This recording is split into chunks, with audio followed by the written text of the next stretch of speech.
Thanks, listeners, for joining us today. Today's program is a very special update from our very own Elko County Clerk. Becky Plunkett joins us in studio today. And Becky, always a pleasure. It seems like time flies in between sessions when we sit down with you, but it's that time of year, isn't it? It is. It feels like it last year never even happened. It's already in election season again. That's right. And our Elko County Clerk, in addition to a myriad of other duties, which we might have time, to mention today, because she and her staff are busy not just with elections, but everything from dog licenses to marriage licenses and to storage of records. There are a lot of important aspects of the Elko County Clerk's office. But we'll get started today, Becky, talking about probably the most recent thing that folks may have noticed, but routine voter roll maintenance. And Elko County plays a big part in that, right? Yes, so we do the voter roll maintenance probably 2 to 3 times a year. And right before the elections is when we try to get it done. We have a blackout date. So if we haven't heard from you for at least for a while with correspondence or voting or anything like that, you might be moved from an active status to an inactive status. But inactive, you're still able to vote. We just haven't heard from you. Maybe your mailing address has changed, or maybe your name has changed, or something has changed. You just haven't notified us of that change. And then also we have our canceled status, which is you haven't voted in 2 federal elections. And so those are actually, we're not able to vote, but you are still able to register to vote before an election or do same-day registrations. So just because you're a canceled voter doesn't mean you can still be able to vote. Right. And part of the issue is that Elko County is one of Nevada's 17 counties that send out these notices, Becky. And we were talking about this just before we went on, how some people may have received a piece of mail to let them know that, hey, are you still there? Are you still at that address? You haven't voted a couple of times. But they may not have opened that mail. They may not have realized it was significant. That's correct. We mailed them out at the end of January, so you should have actually received that mail by now, and they're trickling in as of now. But if you need to let us for anything, go ahead and come to our office at the county clerk's office at the courthouse at the annex building, or email us, or give us a call, and we can probably update your information as well. That's really good to know, Becky, because, again, people listening might think, oh, no, I didn't check that. I haven't noticed. I think I did forget to vote last time. And that if the county doesn't get a response to that piece of mail, voters, as Becky was explaining, could be marked as either inactive or removed from the voter rolls entirely. But that doesn't mean you can't get back on. That's a pretty simple process. Exactly. Yeah.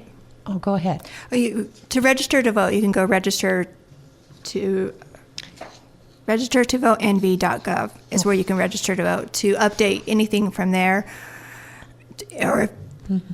You're okay. Or if you wanted to cancel your voter registration as well. So that is a really good statewide website. That is, of course, VOTE.NV.gov. And then, obviously, any questions that you have, your local county clerk's office is going to be very helpful, because that's what they do. That's what they specialize. There's no such thing as a silly question. Because, again, if you're just not sure, you can check yourself. You can go to that website, VOTE.NV.gov. I know I did that, Becky, just because I realized, I don't think I got that piece of mail, because not everybody got the piece of mail. No, not everybody did. And what happens is we get a list from the post office and other agencies saying that maybe you have moved to this location. And so we're sending out letters to see if you've actually verified to move from that location. So you may not have received it. If you have not received it, then you're good to go. But I would still actually go check your voter registrations before the next election in June. Yeah, it's so easy to do. Again, you can just go. You're sitting there at your desk listening right now. You can just go to that website. It is vote.nv.gov, and you can find out more. There's also another website for more specific information. I think for candidates, for example, NVelect at SOS. VOTE.NV.gov. And we'll be talking more with Becky Plunkett about how the local Elko County Clerk's Office collaborates with the statewide system, the electronic registration information center, for example. But we should note, again, with the recent routine voter roll maintenance, these sound like big numbers, Becky, but people shouldn't be panicked. It says here, and this was according to the Nevada Independent, and they were referring to the press release from the Secretary of State's office, that Elko County currently, as of January 7th, has 28,751 active registered voters. That's of all parties or no party. And then notices of a lapse in voting were sent to 3,958 registered local voters. And as Becky Plunkett's been explaining, that means someone who may have moved or become inactive. If you had an undeliverable mail ballot, all of those address changes were reported via the U.S. Postal Service. And so it sounds like a lot of people were dropped. The number, let's see, of voters resulting in 3,281 inactivated, 2,673 canceled registration. I mean, does that sound typical? It is, because people move, in the past 2 years. Like I said, we can't remove somebody just because they haven't voted in 1 year. It's actually 2 federal elections. So we have to go back at least 2 federal elections. So it's usually the general election is when we go back to. So it is normal for that. All right. But again, as we started off the conversation with our Elko County clerk, if for some reason you are not a registered voter, you were deactivated or had your registration canceled, it's not a problem. You just go back in and continue, your voter registration. You just will have to re-up that. And it's a very easy process. And you can come to our office and we can help you with that process as well. That's right. Elko County Clerk Becky Plunkett has a great staff. You guys are always so helpful, honestly. Thank you. Yes. So that is probably the top of the news right now, in that the routine voter roll maintenance. And again, we have pretty healthy voter registration at 28,751, although we could probably do a little better, right, Becky? Well, and that's just the active voters. And so you got the inactive, which are still able to vote. So it probably brings it up to about like 35,000 about. Good. And for the voter registration rules. So visit VOTE.NV.gov for more information about your individual voter registration. And so then as we mentioned too, the Secretary of State's office collaborates with the Electronic Registration Information Center. And that's how they make sure that the voter rolls are current. And then you actually have some training coming up, right, Becky? That's in Carson City with the Secretary of State's office. We're going to be doing a mock election in Carson City. So a lot of the counties are going to be getting together at the legislative building and doing a mock election to get ready for our real election in June. And that's pretty typical, right? It is, yes. Yeah. And it helps all the counties get together, and we realize because every county may have a different process. So it's kind of nice to collaborate and get some same processes so everybody's doing it the same. And I noticed that on election night, which I've covered, and I have to say, my favorite place to be, it's not the parties or anything. I like being at the county clerk's office with you guys. Well, thank you. We enjoy you. Well, thanks. That's very kind. And we get to see the actual ballots brought in those big steel boxes from all the outlying counties and communities. Yeah. Yes. So, and those are brought in by sheriff's deputies or highway patrol, whoever's available, but that's official law enforcement. Yes, we like to have the law enforcement bring in our ballots. It's a security thing for us. And so when you have your mock election in Carson City, like you said, Becky, you get to meet all these different county clerks, right, from around the state.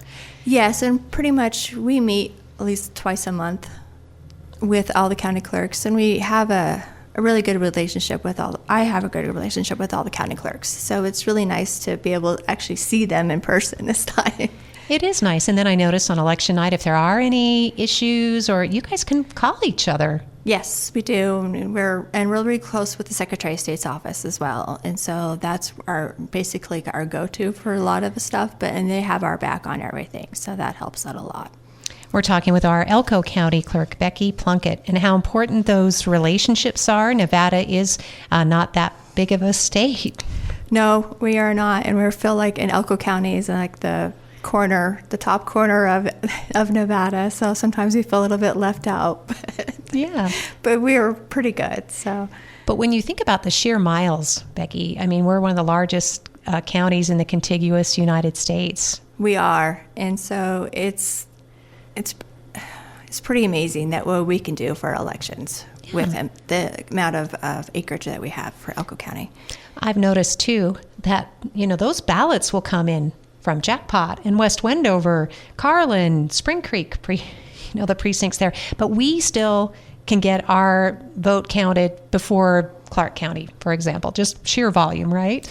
I think that's what it is, and it's the staff that we have as well, bringing it in, and then the staff going through the ballots and scanning the ballots in through, getting them tabulated. Speaking of staff, you do need volunteers. Is that right, Becky? That is correct. We are actively recruiting for poll workers. So if you wanted to go to our website, we can, it will direct you to go to our HR application page and sign up to be a poll worker. You can get trained, and there's sometimes, depending on the responsibility you have, there could be a small stipend that goes with that. There is, yes. Okay. So, and also we're looking for people to travel a little bit. So some of the outlining poll locations as well. All right, that's important. Elko County, NV.net, right? And then go to the HR section? Yeah, where the job opportunities are, and then go for election poll worker, and we have that open as of right now. So we're actively trying to recruit before April, because we're going to have our training in April. So we're trying to recruit for that. Oh, good. Okay. Who makes a good poll worker, would you say, Becky? I mean, you have retired people of all ages and abilities? All ages. We want anybody and everybody that wants to do it. So, and we do pay for those election workers. It's $11 an hour for hourly for early voting, and then $100 for election day. So, I mean, it's not much, but I think it helps out a little bit. So, absolutely. Every little bit adds up. And again, for some people, it's just a little extra, little spending change, or maybe you can go towards something they've been trying to save up for. So, yeah. Or Christmas gifts. Exactly. That's your very own Christmas club. We are talking with Elko County Clerk Becky Plunkett today. And again, just the significance of being a registered voter. You have plenty of time. And even if for some reason your registration is lapsed, if you're inactive or you were canceled, get back on if you are interested in this election. So let's talk about some dates, Becky, and then we'll talk more about some of the offices obviously up for election. But the candidate filing period will open really soon. Yes, in a couple of weeks. It starts March 2nd through March 13th. And so we'll have,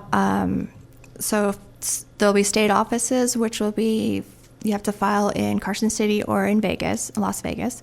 There's also county offices, which would be filed at the Elko County Clerk's office. And then you have your city offices that are up. They'll be filed at certain city offices like Elko City, Wells, or Carlin, or West Wendover. Okay, so candidates must appear in person, but they can start their filing online. That is correct, yes. And the link is on our website as well. And that's a good way, you just get that paperwork filled out, then you know exactly what to bring. Because if you're running for a state office, you don't want to drive all the way to Carson City and be missing something. Exactly, yes. Yeah, and don't push that deadline either. Again, Monday, March 2nd through Friday, March 13th. That's for all remaining candidates. We say remaining, Becky, because there's one filing period that's already come and gone.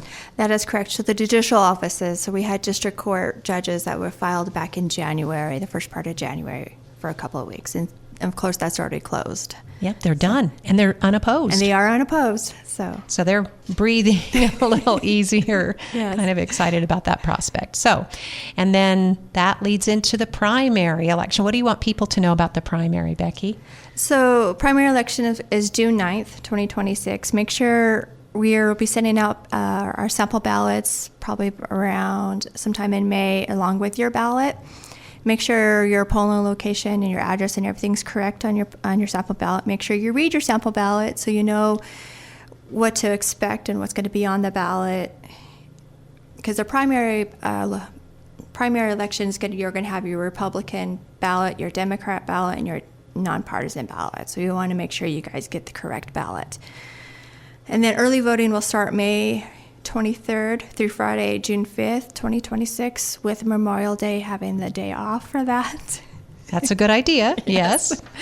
And then it's important to note that we do have registration by mail, and we still have voting by mail, right, Becky? That is correct. If you have not opted out of your ballot by mail, you'll receive a ballot in the mail as well. Okay. That's an important aspect, too, because some people, I know, I love to vote in person. I mean, it's just something that when I was a little kid, I went with my grandparents. It's just a tradition to vote in person. So I love doing that. But I also appreciate the convenience. I mean, what if you got sick, or what if, you had to travel or something, right? So you would get a mail-in ballot. That is correct. And that's another thing I wanted to bring up was with the post office. So we do want to make sure everybody knows if they're bringing mailing a ballot in, to mail it early, because the postmark and the post office is going to be a little bit more, I think, delayed is the right word for that. Yeah, 2 or 3 days it could be, right? It could be, yes. Right. So we want to make sure we get your ballot on election day. Yes, that's always best. Mm-hmm. So if you, rather than sliding it in the bright blue mailbox, and some of you are saying, what's that? Well, we still have those. Even if you are going to vote by mail, what I understand is it's really advisable to just hand carry it, take it in to the counter, and have it postmarked the same day. Yes, or you can bring it to early voting for a drop-off box. Our office will be open for a drop-off box as soon as the ballots are getting out, so you can do that. And the city clerks will have a ballot drop-off box. And on election day, all the polling locations will have a drop-off box as well. I know that has been an issue in the past, Becky, but as far as security, did you want to talk a little bit about how the security of our elections work? Because although in the past there was scrutiny, we just haven't come up with issues, right, Becky? I mean, the way that you run the office. No, there's no issues in Elko County with security. We're really good about chain of custody and the ballots, and that's once the ballot is voted and casted, it's put into a locked bin, and then it is transported by a law enforcement officer to our office in a locked bin, and they're wearing the body cameras and everything else, and then it's in our office, and we are counting the ballots, we're looking at the seals and making sure we got what we needed from all of the locations, and we have a chain of custody log that we have everybody sign up on. And that's again why the integrity of our elected officials as well as our volunteers is so important. And I think part of the reason I enjoy being there on election night is because I feel like observing is important. You can observe, the entire count when you start running those through the machines and how you take them out of the boxes and process them, Becky. Exactly. We have a camera in our election board room, and so people in the lobby can watch it. And in 2024, I did have it over by Zoom. And I plan to do it again, so people can watch it by Zoom as well. And it's so up close. It's up close and personal that you can see what they had for lunch earlier in the day. Yes. The wrappers are sitting on the counter. Do you know what I'm saying, right? Yes. Yeah. But it's in real time. It is, yes. Mm-hmm. So people should feel secure. Again, there's nothing political about talking about that because, again, it's our local Elko County clerk. You are our elected official. And, again, it's just the integrity of the process, Becky. It's something I think we should all take a lot of pride in, as well as stewardship. I do, and that's what I want everybody to know. I want to be really transparent with everybody. If anybody has any questions, just contact our office. And anybody in our office is gladly to answer any questions and help you through the process. And if anybody wants to come observe, their public as well is welcome to observe for election night as well. Yeah, I've met some really nice people from around the county because you're there usually for a couple, if not 3 hours or so. And so you get to visit with folks too. Right. Yeah, it's nice. So that's open to anybody who is interested, obviously. So I think we've talked a lot about, again, when the primary is leading up to the general. Did we mention that date, I think? No, we did not. Okay. So the general election is November 3rd in 2026. Okay. So in early voting for the journal starts October 17th through Friday, October 30th. And we'll be open all those 2 weeks. Yeah, those are long days because you do extend your hours. Yes, we do. So for early voting is 8 to 6 for early voting, and then election day 7 to 7. All right. We're talking with Becky Plunkett. She is our Elko County Clerk. We mentioned the mock election. That's going to be in Carson City. You said coming up pretty soon? Yeah, in a couple of weeks. Okay, yes. So right around the corner. Mm-hmm. What about new equipment? We have some new equipment? Yes, we are implementing a new printer for our ICXs is what we call them, our voting machines. So instead of having the little VV pad, the little printer, you're going to actually have an actual printer, and it's going to print out a full ballot. Oh. And you're going to take that full ballot and put it into a tabulator or a ballot box, depending on which location, and that way it will show you exactly what you've printed out from the machine. Now, is that in addition to the digital, the jump drives, or do we not use those, the cartridges? We're not going to have the jump drives. It's going to be on that tabulator. Oh, interesting. So that is new equipment. Is everybody doing that? Everybody in the county is doing that, yes. And I mean, in the state? In the state, I'm sorry. Oh, yes. No, you're fine, Becky. Yeah. Well, I think that's kind of a big change, It right? is a huge change, and that's the reason why we're doing the mock election, to help with that process. So we can understand the process, so we can explain it to voters as well. Do you think that's going to make people feel even more secure about an already secure election, or what's the reason for the change? The reason for the change was an executive order the president handed down. He wanted to get rid of certain QR codes, and so that's what we did. So the whole state went to these ballot marking devices, the printers. But I also think it will help with the security and the integrity of the voters, because they're actually going to see what they voted on, and it's a paper ballot. Yeah. So Going back to paper. Yes. Yes. But you'll still be on a machine, though, right? Correct. Okay. So the machine's going to mark it for them, and all they have to do is look at it to make sure it's correct, and then put it in the tabulator. Well, that's really cool and interesting. Yeah. Mm-hmm. Did we have to pay for those machines, by the way? Yes, we did have to pay for those machines. How much were they? Do you remember? I want to say about $97,000. Okay. It was pretty expensive. Yeah. Equipment is pretty expensive. Oh, it always is, right? Yeah. Even software upgrade, any of it. Exactly. Yeah. Yes. So thanks, Becky, for letting us know about that. So there is an issue. I mean, it's just out there right now, the idea of a nationalized election and anything that could happen before November. And it's either early or late. We're not sure how to really discuss this, right? I mean, it could impact changes. We just don't know.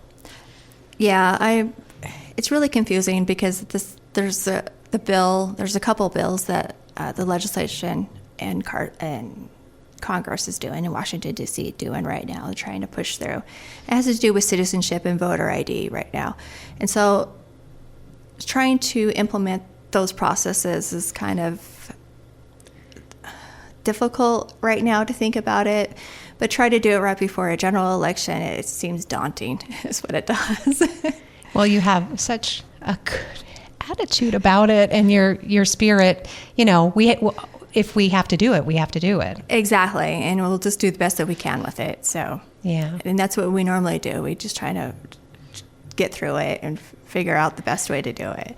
So since you've been county clerk, Becky, you've seen a lot of changes, and just like anything else that gets politicized, I mean, does that make your job more difficult? It does some days, because you'll get somebody that comes in and will ask questions, and even social media and the media, you'll see it, and it's like, okay, is it going to blow up through here in Elko County, or are we going to be okay here in Elko? I worry about a lot of things. Sometimes it does keep me up at night, but for the most part, I have a really good relationship with my staff, and I have a good relationship with all the county clerks and the Secretary of State's office, and then some good relationship like with some commissioners and others, members of the community that also help. So it helps me kind of ground myself a little bit. And I think, Becky, that even county commissioners have been won over because they got involved in the last election. I mean, they actually came in and did some mock elections, that kind of thing too, right? Or some. Yeah, they helped us with our pre-lat. They went and watched us with our pre-lat and learned our processes. So I think that helps out a lot with them understanding what goes in an election. There's a lot that actually does for an election. We're basically going to, as soon as the candidate filing withdrawal period ends in March, we're going to be flying for the seat of our pants, I guess. So. I think that's fair to say. And again, with a lot of scrutiny, a lot of oversight. I mean, hopefully not too much this year because, again, so many moving parts. But you mentioned that, Becky. I mean, is there anything that you would like people to understand about, the election process, or maybe a misconception that you'd clear up if you could? If anybody has any misconception, I'd want them to come to our office and talk to us directly. Come in, and then we can show them the process, and this is how we do it. And we have a whole bunch of logs that we use for chain of custody of our ballots, chain of custody of our machines, or anything like that. And we don't have a problem with answering any of those questions, any comments or questions, anything like that. Becky Plunkett is our Elko County Clerk, and of course, we wanted to make sure we mention the offices that are up, right? I've got a whole list. So do you. You brought me to your list today. And we can kind of run down the list. But again, just encouraging people rather than getting on social media or, believing something on, because remember, it's social media for a reason. And yes, we understand that there are some legacy media outlets that may have become politicized or are politicized, and that's unfortunate because it's confusing to people. But we just want to encourage people, please get your information firsthand or at least from reliable sources. That is correct. And we're always there to help. So if you had any questions, any comments, any concerns, just give us a call or come visit us. We have not a problem. And especially if people do think, maybe I saw something or heard about something that might be a little sketchy, right? Exactly, yes. You want to hear about that. I want to know about it, yes, because I'm probably seeing the same thing you are seeing. So that can be helpful. Mm-hmm. Yes.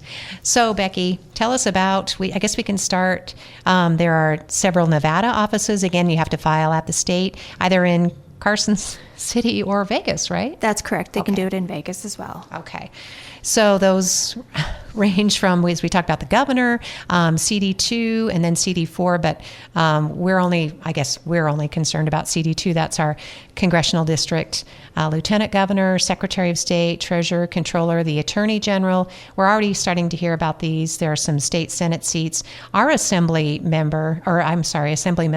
Bert Gurr in District 33, he's going to be a guest on the radio tomorrow, so he'll be able to talk about this as well. But we also have our Supreme Court seats, which people will be deciding, and that's a pretty big role. That is, and that happens with all the appeals from the district courts and lower courts. So that's and that includes, but again, our filing period's coming and gone. So yeah, that you've got who you've got on the ballot, and then to file at the county clerk's office, we have 2 county commission seats, right, Becky? That's correct, District 2 and District 4. And we should explain that a district means it represents a specific area, even though everybody votes at large. That is correct. So that if you are wanting to run for county commissioner for District 2 or District 4, you must live in that district. But everybody can vote for for those districts. And so how do they find out if they live in the district, Becky? We have that information on our website with our voting maps, but you can also give us a call, and we'll let you know. And that's defined not by a business address, but where you live. Physical address, yes. Residence address, yes. Yes, so important to know. The assessor, the clerk, the DA, the recorder, the treasurer, the sheriff, Aitor Narvaez has already announced he'll seek re-election, as we talked about. There are 3 school board seats. Now, those trustees, they're also district-specific, Becky? Yes, they must live in that district in order to run for that office. But again, everybody can vote for them. Okay. And school board is nonpartisan. County commissioner is partisan, right? That is correct. All right. There are several other offices that are nonpartisan that it just makes sense, from the DA to the sheriff, for example. The DA is a partisan office. Oh, it is. Thank you for reminding me. I think I have said that before, and I guess I just think that the integrity of that office, we have a district attorney who does not act politically, I guess, as far as... Exactly, yes. I mean... He doesn't conduct himself that way. That's right. Yes.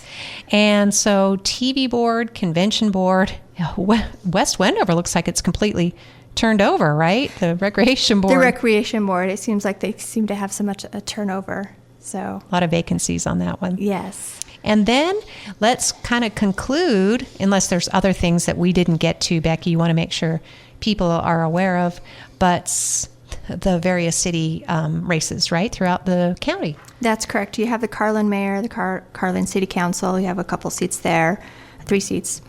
And then you have the Elko City Mayor and Elko City Council. There's a couple seats for the council. You have the Wells Mayor and the Wells City Council. And then West Wendover has 3 seats for the City Council. And those, you must be going to the city clerk. So if you want to do West Wendover, you must actually also live in West Wendover to be a candidate for those. But you'll have to go to the city clerk's office to file for those offices. And the same filing date, right? March 2nd? March 2nd through the 13th, yes. All right. So that's important to note.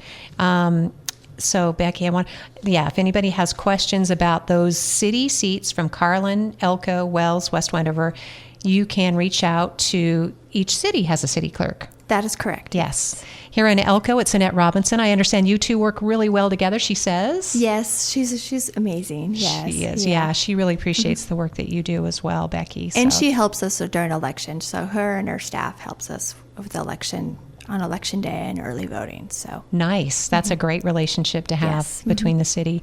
So if you are interested in city council, city mayor, boy, you could see a lot of changes, it looks like, in all of our small communities in Carlin, Elko, Wells, and even in West Wendover, where they have 3 seats up. So So get involved, right? So anything that we didn't get to today with Becky Plunkett, our Elko County Clerk?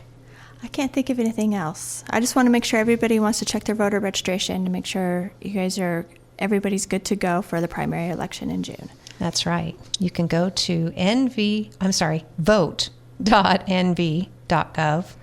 or reach out to your office directly. Yes, and we have applications there, and we can actually help you do it online as well. So do you need to bring, your ID or what do you need to bring if you are registering to vote? Right now, just need to bring yourself. As it gets closer, you'll have to have an ID to register to vote for same-day registration. You'll have to have an ID for that. And it's back. The date's in May, and I can't think of the date. That's okay. Right now. I don't pin you down on a May date. Oh my goodness. Yeah, that's fine. But right now, just if you need to come in and register to vote, come in our office, and we'll have you fill out an application. And I know, again, way out of Becky Plunkett's control, or any county clerk in the state or in the country, it's out of their control. But there are decisions being made, in Washington about whether or not we'll all need a certain type of ID to vote, to prove citizenship, things like that. As of now, as of our conversation with Becky Plunkett, we don't need those things. No, we don't. Not right now. So. Okay. You'll let us know. I will let you know because it will as soon as I know. Yeah, it'll be a big deal for your office if any changes are made. Exactly, it's a whole new process, is what it will be. So. All right, thank you, Becky. Thank you so much, Lori. I appreciate it. Thank you, listeners, for joining us for Elko Live today. We've been featuring our Elko County Clerk, Becky Plunkett, talking about the elections here on Elko Live.